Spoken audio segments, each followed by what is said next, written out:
Hi, friend. Welcome back to Your Big Creative Life podcast. Thanks for being here. Thanks for listening. I'm going to share. I've been going through it this last month. Okay. I'll just say with this new book idea that I had and discovering that there is a published book that basically was my premise and like the journey that I went on after realizing this and freaking out and pivoting and adjusting my idea. And I wanted to record a podcast episode about this because this is something that happens. It might be as small as realizing that this other book out there has a similar character to yours, or a similar premise, or a similar detail about the world. Or it could be, holy shit, this published book is exactly the book that I wanted to write, am going to write, have already written, whatever. Like, this is a thing that just happens. There are only so many new ideas. It's not a bad sign at all. Like, I don't take it as a bad sign that this idea has been written about already, because it just happens.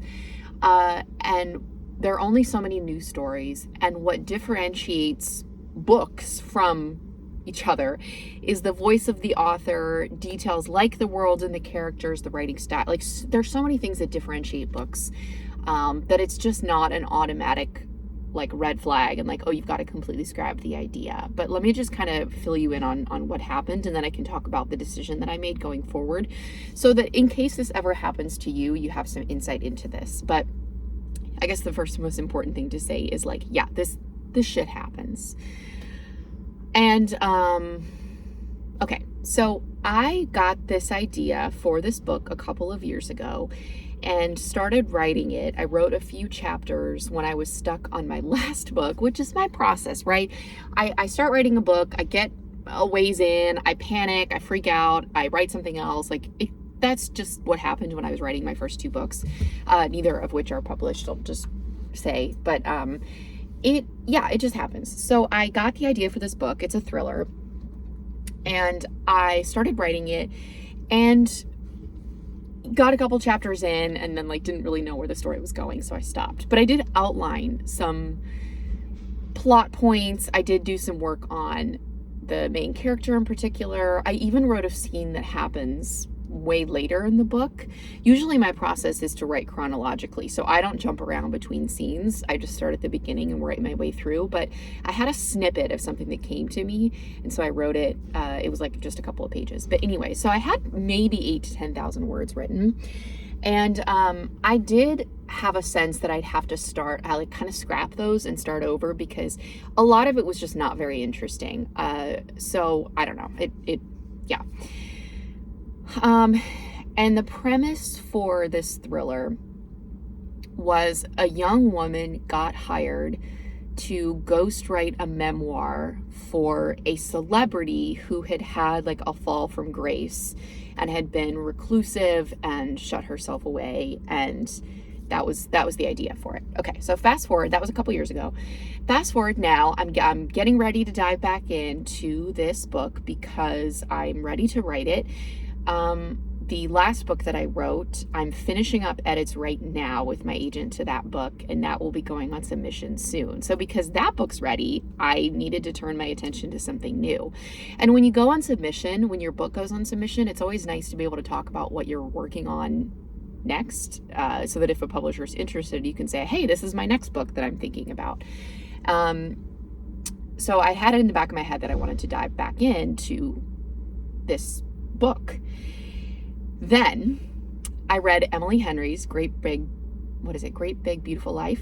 I got it from the library. I started reading it, and I didn't really know what the book was about. Like, I can't remember if I started reading it and then looked at the jacket copy and was like, oh shit. And if you haven't read Great Big Beautiful Life, it is a romance. So it's a different genre. Emily Henry is not a thriller writer, but so much of the premise was the same. There are two characters in Great Big Beautiful Life who are like competing for the chance to tell this story, to write this memoir of this celebrity, this like disgraced celebrity who is a reclusive woman who lives in this southern town. And there were so many similarities. I'm just like, oh my God. And I had a bit of a freak out. Now, off the bat, the fact that there are different genres means even if I had kept my original idea the same, it would have been very different just by nature of being two different genres. In Emily Henry's book, there are two writers who are vying for this job of telling this story, right? And I mean, it's no surprise. One of the other writer is the love interest for this main character, right? And my book did not have that element. But again, I'm not even going to get into all the similarities because at one point it just was like ready to throw the book against the wall. And I'm like, what am I doing now? But there were a lot of them. So my options were to set aside my book idea completely, like scrap it and start writing something new. Proceed as is with my original story idea, my original premise, my original setting, characters, everything that I had sort of outlined already. I'm not a huge outliner. I didn't have every scene nailed down. I didn't have the entire plot mapped out, but I did have I had made a lot of decisions about things. Okay. Proceed as I had originally planned, or option 3 was to adjust my story idea a bit, adjust some details in order to make it feel more distinct from this Emily Henry book. And I did panic a bit and wonder if I should scrap it because I really liked my original idea and I just wasn't sure what else could fill its place, and I don't know. So I wrestled with it for a bit and then ultimately decided, wait, no, I figured out enough about this book. I want to go forward with this idea because I think the way that I'm telling it is different. And I ended up going with option 3. So I'm going to, I haven't actually started writing this, like gotten back into it. But a couple days ago, I did a big brainstorming session and I jotted down a ton of notes about my main character and the other characters. And I've made some significant changes to the premise. I'm going to just share, I think I'll just share 2 of those changes. I don't want to give too much away. It already feels weird admitting like what book was very similar. I didn't mention the exact title on social media when I talked about this because I was like, this feels weird, but I feel safer admitting it on the podcast maybe. I don't really know why that is. But anyways, one of the differences that I made is I changed the setting. So the setting is now going to be in Virginia. That's all I'm going to say. And then the other difference that I made is, yes, she's ghostwriting a memoir, but it's, instead of it being a woman who just lives by herself, now there's a family involved and there are multiple suspicious people in this family who this person's going to be interviewing and gathering information on, who all have their own like hidden agenda.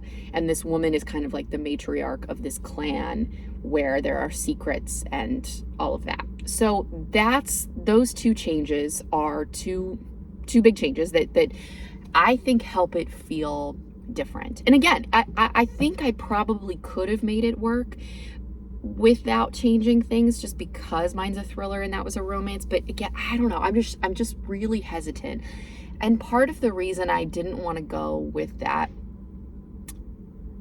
route with option 2 where I didn't change anything is because of my experience going on submission a year or 2 ago with my second book, which was a thriller about a podcast, and then getting feedback from editors, from publishers, that there were so many books about podcasts out there that the market was just flooded. It was too oversaturated, and that was a big reason why they weren't interested. And so because of that experience, I am so much more aware of like this fear that I have, I guess, about being kind of auto-rejected because it feels too similar to something that's already out there. And just by nature of the fact that Emily Henry is a big author, like I do worry that people will take this idea and run with it. And I don't know, it's a fear. It's an irrational fear. I mean, some parts of it might be rational, but I know some parts of this fear are just irrational. It's me panicking. It's me worrying that I'll never sell a book. Like I can recognize that. But that's part of why I didn't want to go with option 2. So in that brainstorming session that I had a couple of days ago, I made a few other decisions about the trajectory of the book, making some changes to my main character so that she felt different from the protagonist in Emily Henry's book. And just, a few other things that I feel good about. And honestly, looking at because all I did is a Microsoft Word doc. I don't have a super complicated organizational system or anything like that. I just wrote some stuff out, created some bullet points, and then I also dictated. Like, I just talked, like, what if this, and oh, this character's like this, and then it turns out that, like, I just kind of word vomited onto a Microsoft Word page. So I have this Microsoft Word doc that's a few pages long, and I also identified what I think will be a good opening point for this story, because that can be a challenging part of starting a new book. Is like you kind of have to figure out, where does this open? What's the first scene? And of course that can change. I mean, I have certainly had that experience where I open the book a certain way, like page 1, chapter 1 starts a certain way, and then later down the road I realize that wasn't the best place to start the story, and so then I change it. So that might happen with this book. It's just a first draft. It's a very messy, it will be a very messy first draft.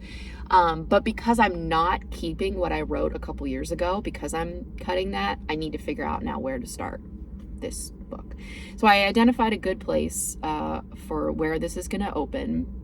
I think what the opening scene will be, and I'm going to start writing.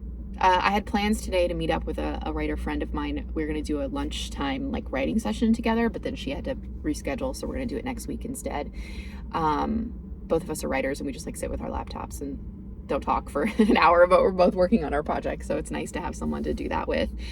But yeah, it does feel still a little rocky in my head. I feel really good about the direction of the book. I feel confident about my decision going with option 3, but I don't know. I'll just be honest. There is that little part of me that's like, is this still okay? Maybe I'm just proceeding with caution. And honestly, you know what? As I'm talking about this out loud, I realize I need to talk to my agent about this. Not in a permission way, like, is it okay for me to do this? But more just, hey, here's what I'm thinking through as my next project. Here's the obstacle that I ran into with this book being similar, and just see, because she probably will have a sense of that. Just knowing the market and seeing so many books come across her desk that she works with, or, that she sold, knowing what books are being published. So I can definitely just kind of run it by her and see if she has any thoughts about it. But I also think what I want to do for this book, especially given the similarities and how I feel kind of shaky about, or not shaky, I guess I just have this fear, is I want to write a bit, maybe 50, 100 pages, and then just send it to her. She had offered that with the last book, is if you're revising this, if you want to just send me a portion of it to kind of look at first and give you any thoughts about the direction I can. And I didn't take her up on that last time because I wanted to just figure out the story, and I think I'm going to do that this time, because I don't want to get to the end and realize oh shit, I really need to change this or whatever. So I think I'm going to do that. So yeah, that's my advice to you if you ever find yourself in this situation, is to break it down into what your options actually are. Because option 1 is to proceed as planned, don't change anything. Option 2 is to option 1 is to scrap it completely, set the book idea aside, don't do it. Option 2 is to go ahead as planned, and then option 3 is to see if you want to change something in the premise or the plot of the characters, whatever similar, and then move forward with it. There's no right answer always, because it's going to depend on so many things, but that's just the decision that I made with. And despite the shakiness and the fear, I do feel good about that part of it. I do feel good about that decision, because again, I don't want to completely let go of this idea. It does feel like the next right book for me, and I'm excited about the possibility, even more with these changes. And it wouldn't have felt right either. I think I would have had a lot more fear if I just went ahead with my original book idea as planned and counted on the fact that they're different genres to be enough to save me. Yeah, it does feel like a tricky thing to navigate, but again, I just keep coming back to what I'm being reminded of over and over by people on social media when I share about this, which is like, there's no new ideas. Yeah. But I think for me, it's just about like, what's the differentiating factor here? How can I infuse my voice and my experience and my writing style into this to make it feel distinct, and just trust that it'll work out the way that it's supposed to. And honestly, a big silver lining of this is finding out before I really got too far into this, because it would suck to have a fully written, edited book and then realize the similarities. And of course, if that had happened, like if I became aware of this book and my book was already written, I would have just been like, well, okay, let me just change some things in this book. I probably would have gone that route if the book was already done. But it just saves me time. It saves me effort.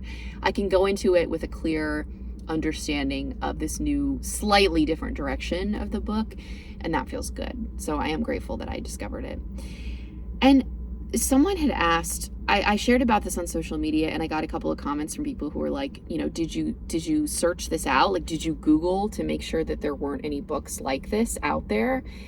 And I didn't. And I have never done that. I don't know that that's a good option. I mean, I guess I could see an argument for it just to make sure, but I don't know. I guess I kind of count on the fact that different genres, different voices, different details will make it different enough that it's okay. That's kind of my thought on it, I guess. Yeah, and the crazy thing is there could be other books that have this as a premise. I'm sure that there are.